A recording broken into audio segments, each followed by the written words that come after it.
I'm vengeance. Mr. Bond. James Bond. I am Kit, whom you may regard as the voice of the Night 2000.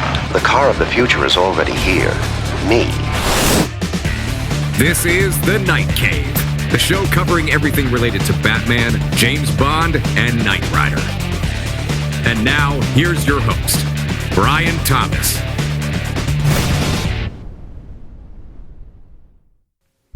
Welcome everyone to an all-new episode of The Night Cave. This is the show where we discuss everything related to Batman and James Bond movies, as well as Knight Rider. The name's Thomas, Brian Thomas. Thank you for joining me. See, for those of you that are new listeners, I occasionally just like to do like my worst James Bond impression ever. And, you know, it's, of course, Connery, because I don't know how I came up with that impression. Just like one of those things I kind of spew out there, my dear. When Moneypenny's, don't make me put Moneypenny over my leg, or else I'll slap her over my knee or something like that. Anywho, so, and then I go into the Batman voice like this. So it kind of sounds like a Lego Batman, or where were the drugs going? I can do the Dark Knight too. So that just, I'm just spewing things out, guys, because you know what? It's been a short work week, but at the same time, it's been a very long work week, and I've been ready to record. I can tell you that. But then I'm like, show notes right now, I gotta say, there's not as much news out there. I mean, yeah, last week, for those of you that did listen, thank you for returning, and all the, some of the comments I got. Welcome back. Yes, it is good to be back. Yeah, I was kind of gotta be honest. I was a little nervous when I put it out there. I'm like, is anybody going to listen to this? Am I just sitting here really just talking to myself in a room, and that's about it? Maybe a few people will listen, but no, it looks like, there's some of the usual suspects are out there, and maybe some new listeners. So welcome, and I hope all of you have had a great week. What I was saying with news is that just pretty much that news, there is Batman news, maybe not this week, but we are 2 weeks away from The Flash. Okay, I told you, or whatever show I heard it before. It's pretty much Batman Flashpoint. Why do I call it that? Well, because you have two Batmen. Yeah, it's funny saying that, two Batmen in the same movie, two totally different versions of Batman. You have Ben Affleck's Batman, which is supposed to be in there for maybe 10-15 minutes, and then you have Michael Keaton's Batman, which is going to be in there. If I had to guess, he's in there for probably 60% of the movie.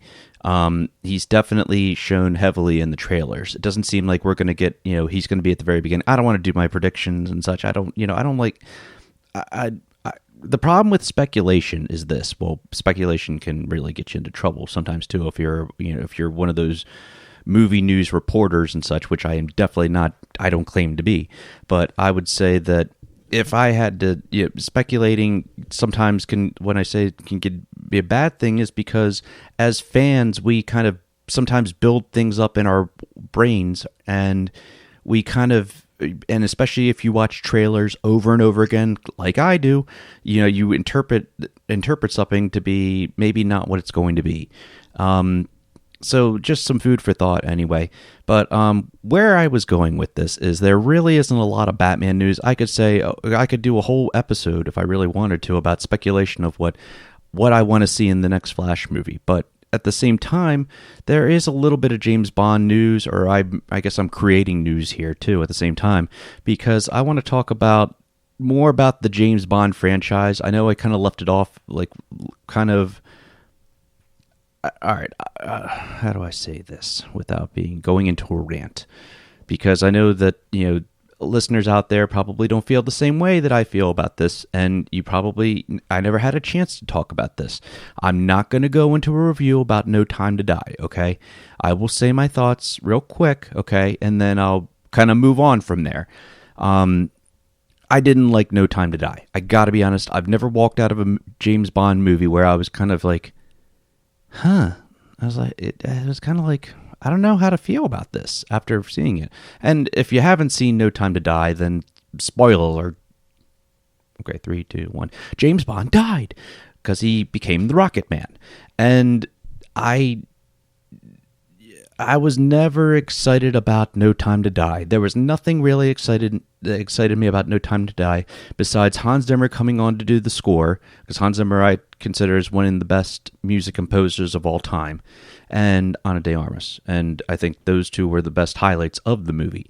Okay, we'll stop the rant right there. But what I did want to get into is just about, the future of what is going on with the state of the James Bond franchise right now. Because, the last time we had the James Bond movie, No Time to Die, like it or not, if you loved it, then, as the saying goes, all movies are subjective. All film is subjective, excuse me. The last Bond movie was released in 2021. But if you didn't know this, then the real release date was supposed to be March 2019. Unfortunately, COVID hit.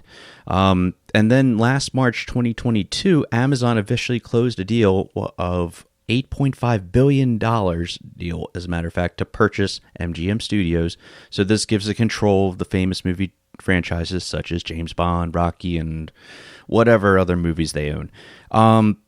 My problem with this is that here we are, it's 2023, we've passed the 60-year mark of James Bond, celebrating that. We really didn't get much of a celebration last year.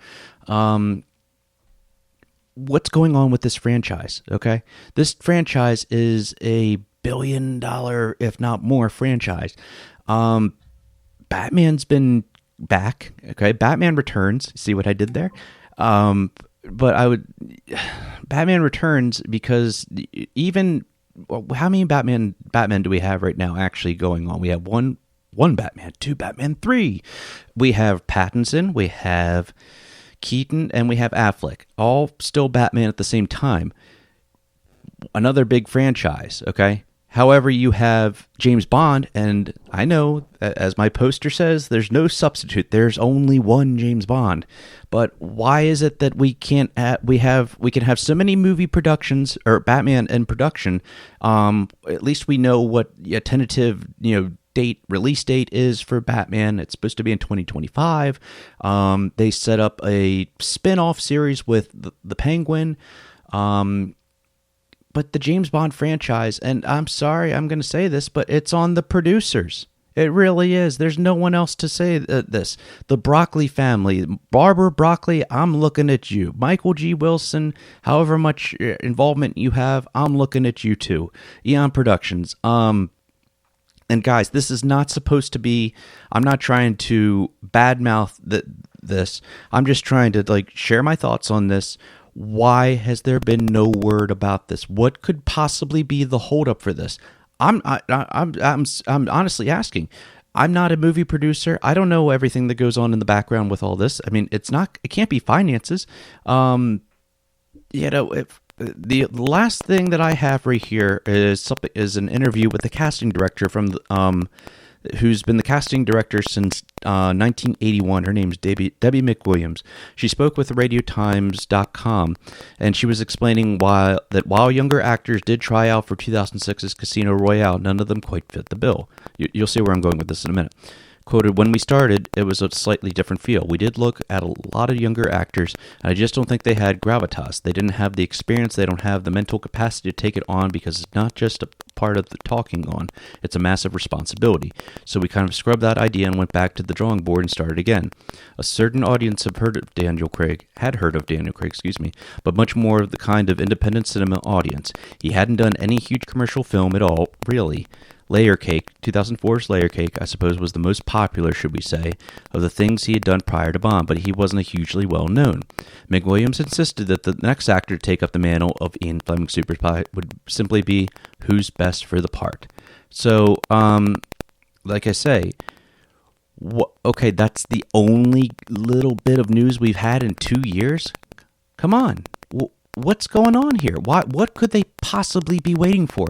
If you have such a big franchise and such a big name of James Bond, I'm sure that Amazon, now that they've acquired MGM, they don't want to wait on this. They want to take advantage of it. I mean, how many times do you see ads, or when you go scrolling on your Amazon Prime, well, if you have Amazon Prime, how many times do you see like a James movie you might like? James Bond, Skyfall, or whatever it may be.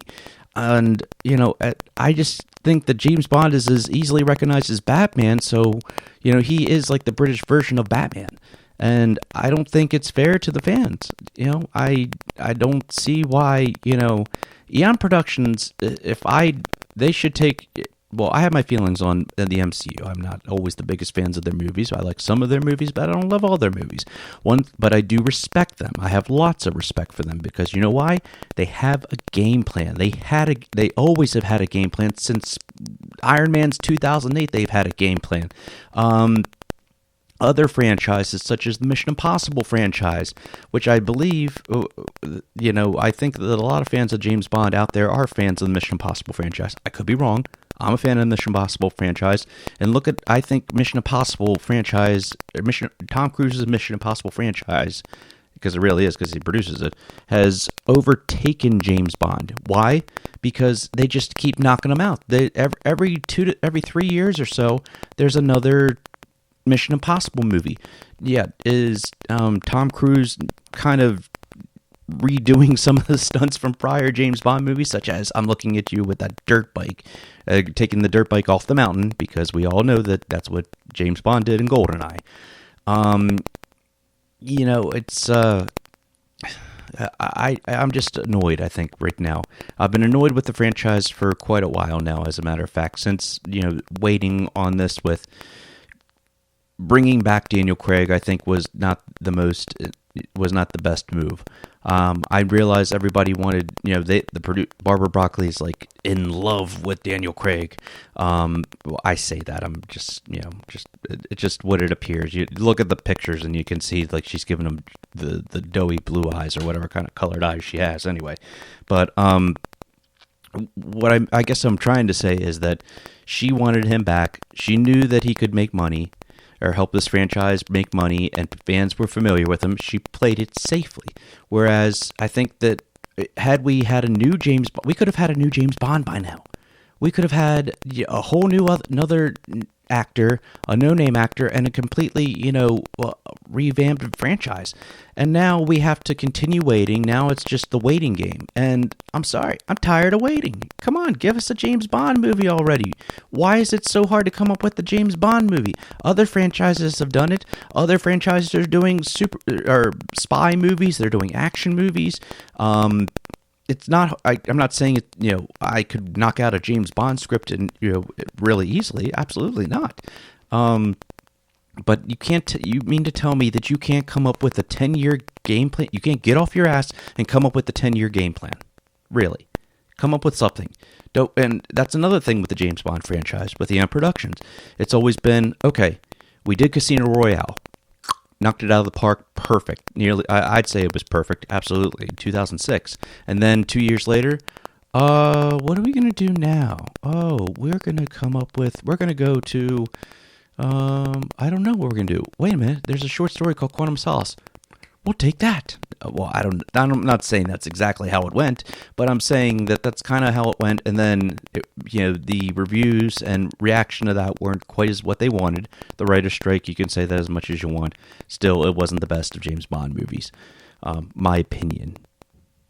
Yeah, my opinion anyway. Then you had Skyfall. They came back, and James Bond was on hiatus for a while. Let's see. 4 years, 4-year hiatus. So you can say, well, Brian, it's almost been, it's only been just a little over 2 years. Well, I'm going to say it's been since 2019, because that movie's been MGM, Eon was holding off on that film. Rightfully so, because no one wanted to not release a movie during the pandemic that they thought wasn't going to be a sure hit. And I think that No Time to Die, while it wasn't my cup of tea, I think it was a hit. I think it was successful. And MGM did the right thing by waiting until, movies or people were coming back to the movie theaters. Now, we're past that, okay? We are past that. People were coming back to the movie theaters.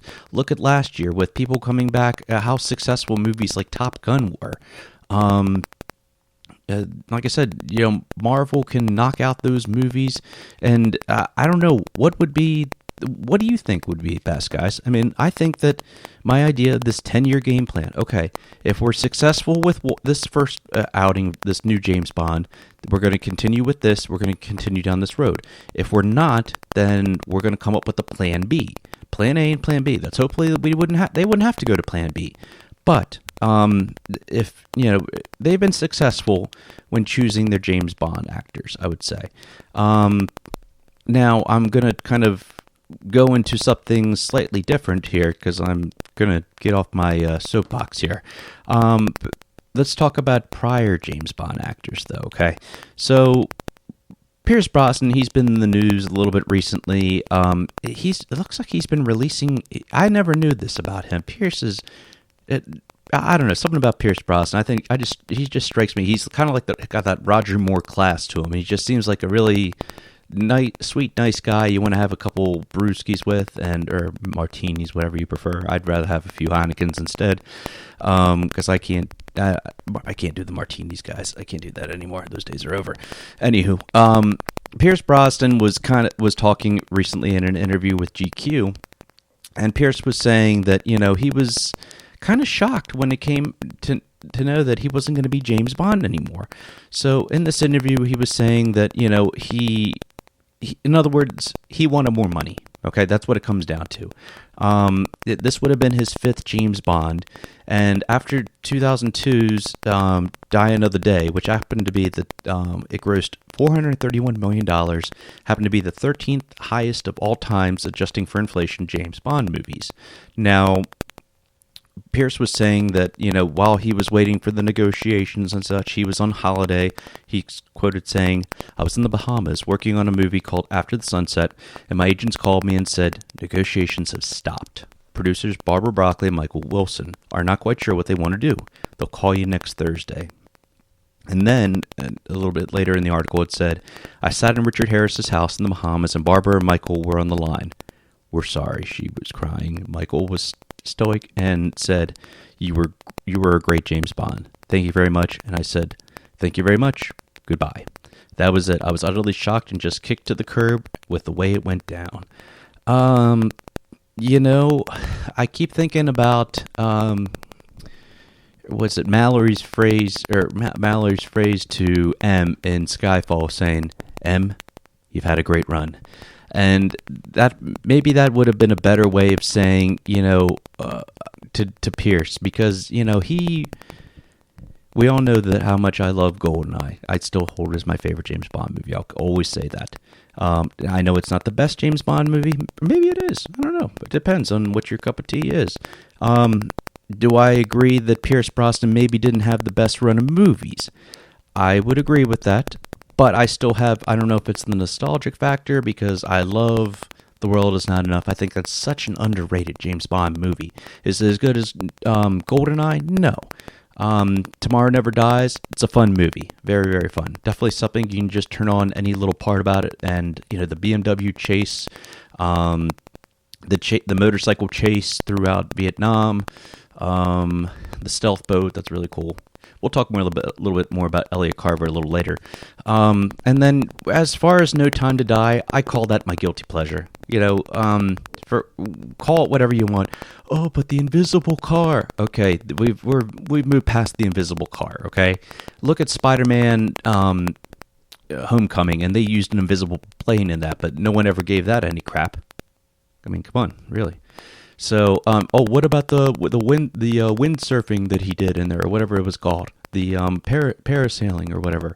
Well, it was bad. It really was bad. I'm sure Pierce would even agree with that. As a matter of fact, Pierce said that he despised the watered-down violence and sex scenes in his James Bond movies. Also in the interview, he said that he was caught in a time warp between Roger and Sean. He shared the violent scenes in his movies were never real and called them tame, as the characterization didn't follow through the reality. Another thing he wasn't quite sure was about the sex scenes. He claimed the character needs good action and good intimate scenes. You're not even allowed to show a bloody nipple, he told GQ during the interview. However, he believes these things were lacking from his tenure as the MI6 agent. He called them pathetic, as Brosnan explained that they could have been done in his James Bond movies. He even claimed that despite the success he received from playing James Bond, he has no desire to watch himself portrayed as the secret agent. The actor still claims that he did not enjoy his time portraying the secret agent. He shared during an interview that he did not want to watch himself as James Bond, as he claimed that it was never good enough and called it horrible. Pierce, you're being hard on yourself, buddy. I don't know. I think that looking back, we can all say that, was Pierce the perfect James Bond? I don't think there is such thing as the perfect James Bond. I couldn't even say Sean Connery was probably not the perfect James Bond, or he didn't have the perfect run as James Bond.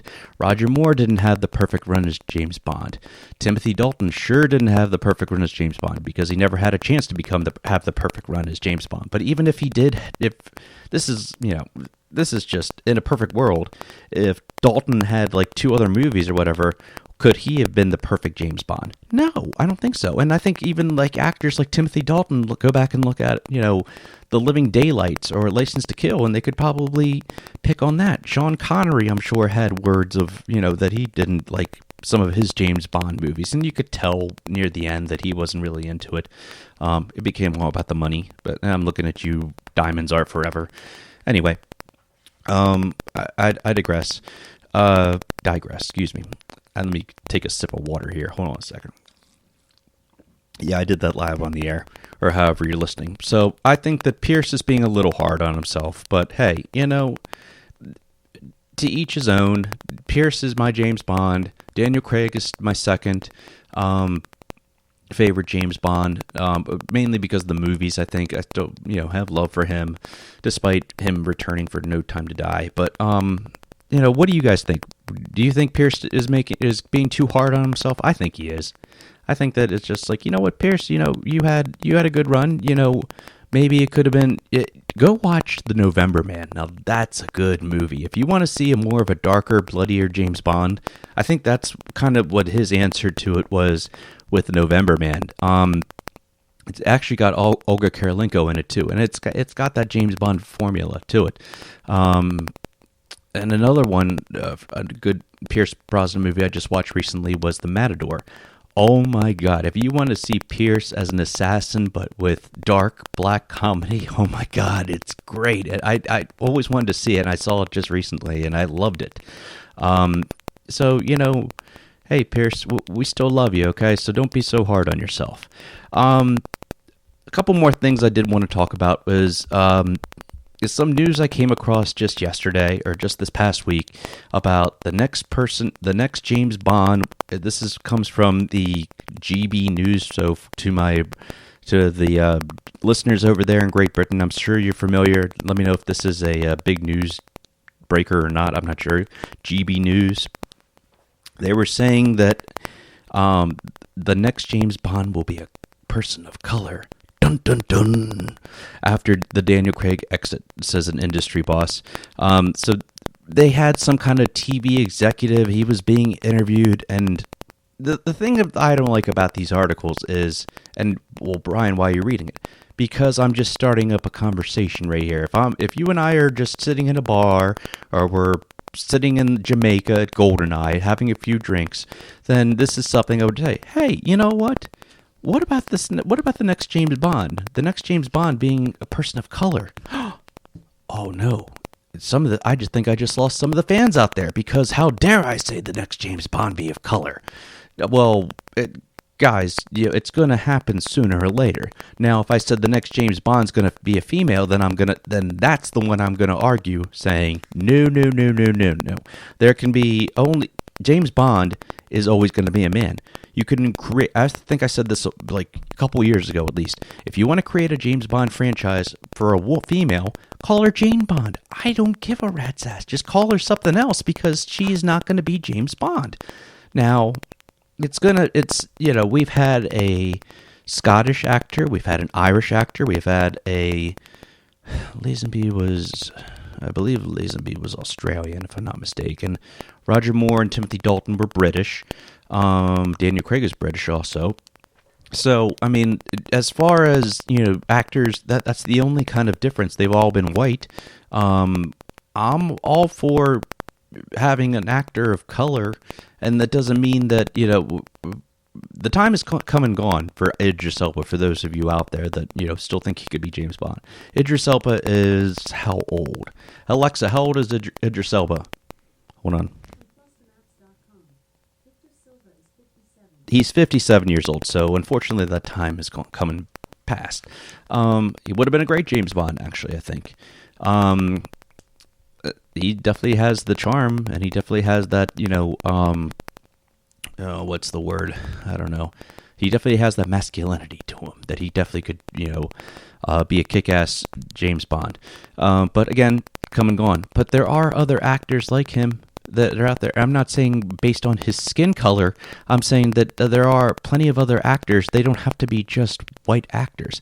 I think that those of you, or those out there, and I'm not trying to pick on anyone, but those out there that feel, oh, well, James Bond can only be white because that's what the book said.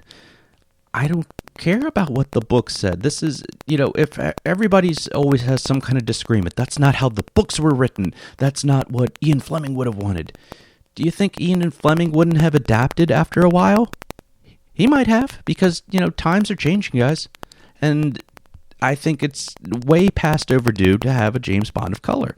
And I think that, if as a Latino, I can honestly say, I wish I would have had that. If I was bulked up and had acting capabilities, I'd be out there trying to test for the next James Bond. Unfortunately, I can't, because I'm just clearly not suave enough. Clearly, and I'm not British. But there's so many different possibilities. I mean, I can't. I'm not even going to play name the possible actors that could play James Bond, because that's to me that's a waste of time. Because I know as I'm saying this, I was just like about 10 minutes ago, I'm saying Eon needs to get their act together. Yeah, Eon needs to get their act together also about deciding what kind of, the ethnicity of this actor. Do they want to roll the dice, and do they want to, go ahead and say, guess what, guys? James Bond he's always going to be British, just like how the books were. Or was he British? See, for such a James Bond fan, I've never been able to actually just sit down and read a book. Maybe it's my ADHD, I don't know. But anywho, I think that he was rewritten. Was he rewritten based on how Sean Connery was? Send me a message and let me know about that, or I'll have to go back and dive into that. Anywho, what was I saying? Oh yeah, about if James Bond was British or not. I think he should always be British. I absolutely think he should always be British. But I think there are different ethnicities of British out there, aren't there? There's got to be, right? So, why not? If you want to have him be, he could be Indian, a part Indian. I don't know. Why not? I like to see it. If you can all I think I want is to see the best possible candidate for James Bond, or the best actor at this time that could play James Bond to play James Bond. There. How about that? Okay. So, like I said, if he's of color, okay. If the next actor is going to be white, I have no problem with that. But I think sooner or later, in the next 50 years, I think you're going to see James Bond being an actor of color, whether he has brown skin, black skin, not yellow skin, but we'll see. So, anywho, I went through that a lot faster than I thought I was going to, but that's okay. We have some birthdays to talk about here. We can go more into that. Birthdays and anniversaries. Alrighty. So, Gladys Knight celebrates a birthday on May 28th, or celebrated a birthday on May 28th. She performed License to Kill. That was a good theme song for License to Kill. It wasn't the best. It wasn't the worst. It wasn't, it's one that I like. Let's see, who celebrates a birthday next? Clifton James, yeah, celebrated a birthday on May 29th. Sheriff J.W. Pepper, from Live and Let Die and The Man with the Golden Gun. Oh, I liked him better in Live and Let Die. Maybe it's because I like Live and Let Die a lot better. But, something about that scene. 10 fingers, boy. Well, now I have to do it. And the man with the golden gun. You're not gonna. I sure am, boy. Oh, that. All right, I'll give it to that scene in The Man with the Golden Gun when Roger Moore did that impression of J.W. Pepper. That was gold. Good job, Roger. The Man with the. Live and Let Die. I think that it's something about that movie. Love it or hate it. I think that 10 years prior, you could have never had a character like J.W. Pepper in a James Bond movie. But given the time of the 70s and such, just having that, redneckish, bigoted kind of sheriff, foul-mouthed sheriff, I think that worked perfectly in that movie. So happy birthday to him. The one and only Colin Farrell celebrated a birthday on May 31st. He played Oz, a.k.a. the Penguin. Yeah, we talked a little bit about that last time. I really liked the idea. I really liked Colin Farrell in general. I'm not like his biggest fan, but I do like some of his movies. And I really, really liked him as the Penguin. And you can't even tell it's Colin Farrell. I know everybody says that, but just how well they did with that makeup. I don't know why it was never nominated for an Oscar. Maybe it was.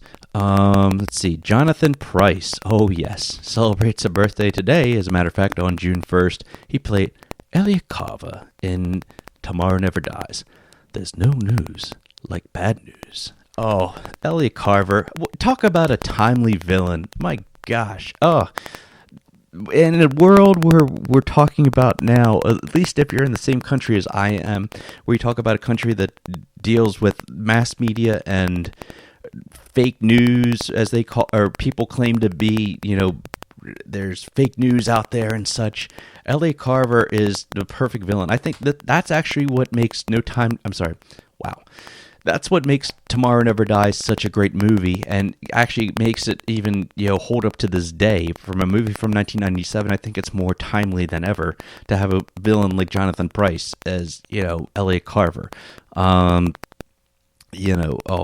have to do this. I haven't done this one in a while. You forgot the first rule in mass media, Elliot. Give the people what they want. That's my best Pierce Brosnan impression. Try the veal. Anywho, happy birthday to him, and happy birthday to Frank McRae, who played who celebrates a birthday on June 3rd, who played Sharky in License to Kill. License to Kill is such a great James Bond movie. I know people can say, well, it's more like a Die Hard, it's more like Scarface meets James Bond. Yeah, what about it? It's awesome. It's freaking awesome. It's such a great movie. It's probably one of John Glenn's best directed James Bond movies. Probably up there with For Your Eyes Only. So good. Oof. And I like the little, kind of side character of Sharky right there. He was good. When am I gonna tell Della? Anywho. Well, you know what, guys? Let's make it a short episode this week, okay? Because next week I have a couple things, give you a schedule about what's up and coming. Believe it or not, next week marks 40 years of Octopussy. Yeah, we're going to go into Octopussy. That's right, we're going to do a deep dive into Octopussy. That just does not sound right, and if my wife hears me saying that right now, she's going to be like, what are you talking about? What are you talking about? Octopussy? What does that mean? No, honey, it just means that's the name of the character from James Bond. Take it up with Ian Fleming. And then, of course, in 2 weeks, we'll be talking about a lot about The Flash. So that about wraps it up for this episode of The Night Cave. Thank you so much for listening. Be sure to subscribe on iTunes, Spreaker, and Google Podcast. Share the show with your friends. Like I said, make sure that you leave that 5-star review on iTunes or leave a comment for me on YouTube. Let me know, hey, Brian, I'm listening. I'm out there. Let me know. Give me some feedback. What would you, I'll be doing... Eventually, I did this once before, and if I can keep this schedule going here, I definitely want to do what I call a listener-supported episode, where I'm going to be asking for listener questions for topics and such, because, this show is for everybody, all fans of Batman, James Bond, and Knight Rider. Speaking of which, I will be still planning on doing the Knight Rider Revisited. I haven't forgotten about that, but it's just that when it's time for anniversaries, everything stops, so, Anyway, like James Bond, I will return. Until next time, I'm Brian Thomas. Thanks for listening, everyone, and have a great week. Bye-bye.